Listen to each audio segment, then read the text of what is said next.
Mama June and Pumpkin get emotional as Anna refuses to accept that she's dying. Mama June and her family have been struggling to save Anna since the cancer diagnosis in Season 7. WeTV fans are already aware that Anna took her last breath in December 2023. WeTV is now offering them a chance to see the reality TV celeb one last time on the TV screens with the new season. They would get to see how Anna's life unfolded after the diagnosis of the terminal disease. Previously, fans had seen the family reuniting for Alana's graduation ceremony. The new episodes are focused on Anna's cancer treatment. Pumpkin and Shannon have been visiting the reality TV celeb frequently to ensure she is in good health. But the duo recently got emotional after knowing that Anna had been refusing to believe that she was dying. Mama June and Pumpkin discuss why Anna isn't accepting that she won't survive. June, Shannon, and Pumpkin have been quite serious about Anna's cancer battle in the recent episodes. They had been thinking about the possible future of Caitlin and Kyle due to Cardwell's poor health. Recently, WeTV shared a new teaser where Lauren and Mama June got emotional after seeing Anna, not understanding that she has no time left. Pumpkin expressed that she didn't feel her sister was accepting the truth of her condition. June interrupted, "I think Anna just gets so wound up." She explained how Anna cut the conversation off after she asked the doctor her time frame. The WeTV star explained that her daughters thought that she had 5 or 10 years to live. Sadly, the doctor looked at her and told her that she didn't have 10 or 5 years. Pumpkin also stated, "She is not living in reality at all, Mama. She does not realize she's going to die. She felt that her sister knew everything and that she was going to die, but she trailed off." Meanwhile, Shannon stated she doesn't want to face it, but Lauren wanted her sister to face it because it was her fight. Mama June also explained that she has been trying to look for an insurance policy for Anna and her daughter. However, the mother of two had not been sharing the documents. Pumpkin, on the other hand, was shocked that June was even trying to get an insurance policy for Anna, Caitlin, and Callie. She knew that the girls were the priority at the moment. She confessed that Kallie's dad would get her custody because he was in the picture, but Caitlin's won't. Mama June, Pumpkin, and Shannon wanted Anna to understand that Eldridge couldn't adopt her daughters. Mama June and Pumpkin have discussed the harsh reality of Anna's life in the latest teaser.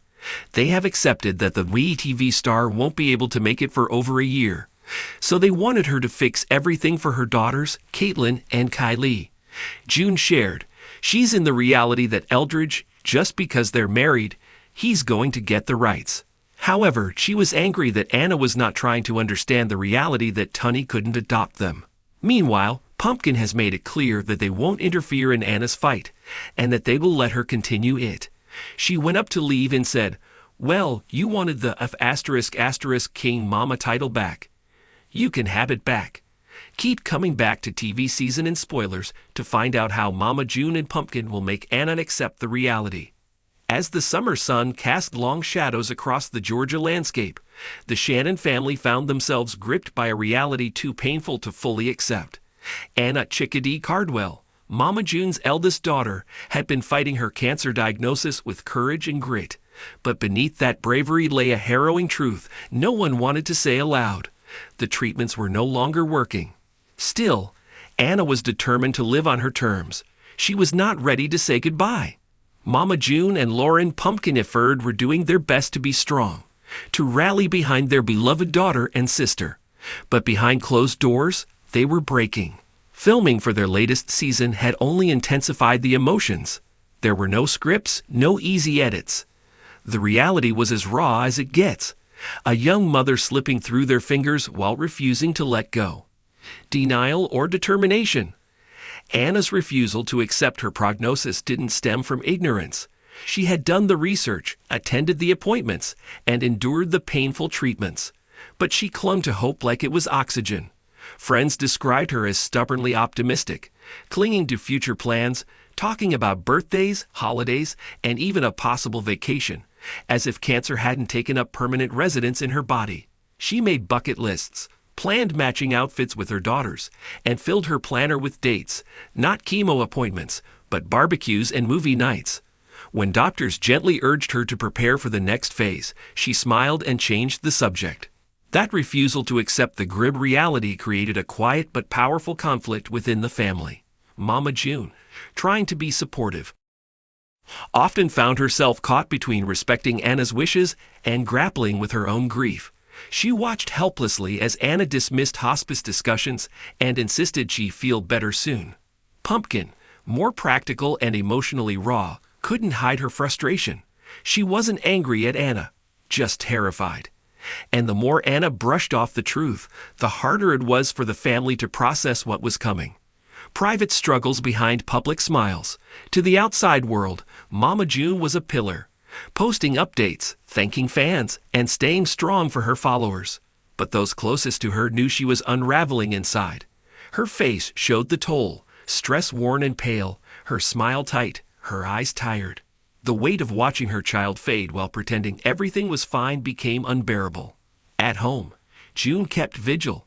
She cleaned, cooked, and hovered, offering comfort that Anna rarely accepted. Anna wanted normalcy, not pity. She asked her mother to stop crying, to stop fussing. She wanted laughter, not grief. So June tried. She held it in, bit her tongue, and put on a brave face, but the moments she slipped away to the bathroom or a quiet corner of the porch were filled with silent sobs. Pumpkin, meanwhile, took on the role of caregiver when June couldn't. She organized medications, coordinated visits, and kept routines going for Anna's children. She stayed up late scrolling through forums, desperately seeking alternative treatments or experimental trials. Her phone was filled with bookmarked articles, oncology contact numbers, and prayer circles. But each day, Anna refused to acknowledge the severity of her illness. The more Pumpkin felt the walls closing in. A family at a crossroads. The emotional toll rippled across the entire family.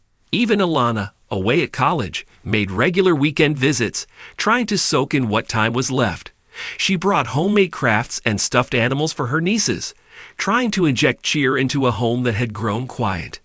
Dodo, June's sister, was one of the few who tried to bridge the emotional divide. She encouraged Anna to open up, to at least consider writing letters to her daughters for the future. But Anna shook her head, firmly rooted in the belief that she had more time. For the family, it created a painful limbo. They wanted to honor Anna's wishes, to treat her like she wasn't dying. But in doing so, they were forced to grieve in silence. No one wanted to make her feel like she was giving up, yet they were breaking beneath the surface.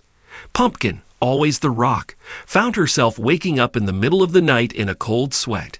She journaled her feelings, sometimes in the margins of cookbooks or grocery lists. She didn't want to talk about death, but it was all she could think about. And June, though no stranger to hardship, had never faced a loss like this. She feared the moment when Anna would finally realize she was out of time. She feared the panic, the regret, and the last-minute goodbyes.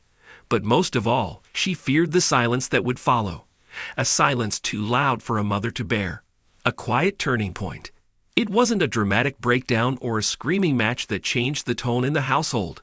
It was a simple day that turned out to be unforgettable. One afternoon, Anna collapsed from exhaustion in the backyard. The sun had been too much, her strength too little.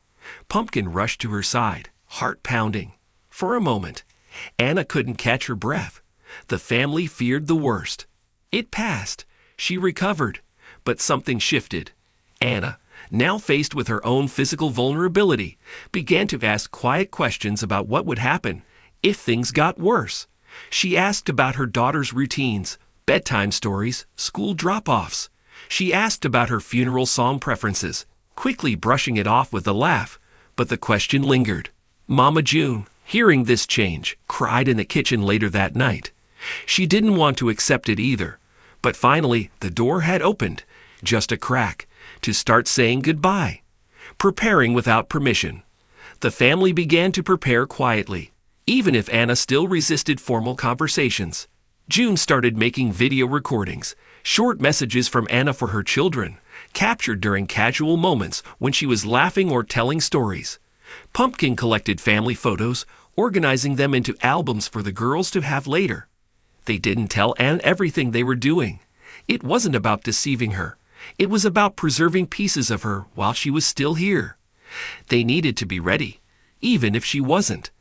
Friends and extended family came in waves. Some brought food, others brought memories. There were nights filled with laughter, games, music, and mornings soaked in tears behind closed doors. The emotional duality was exhausting. Even production paused at times to give the family privacy. The cameras rolled only when the family consented, often during quieter days.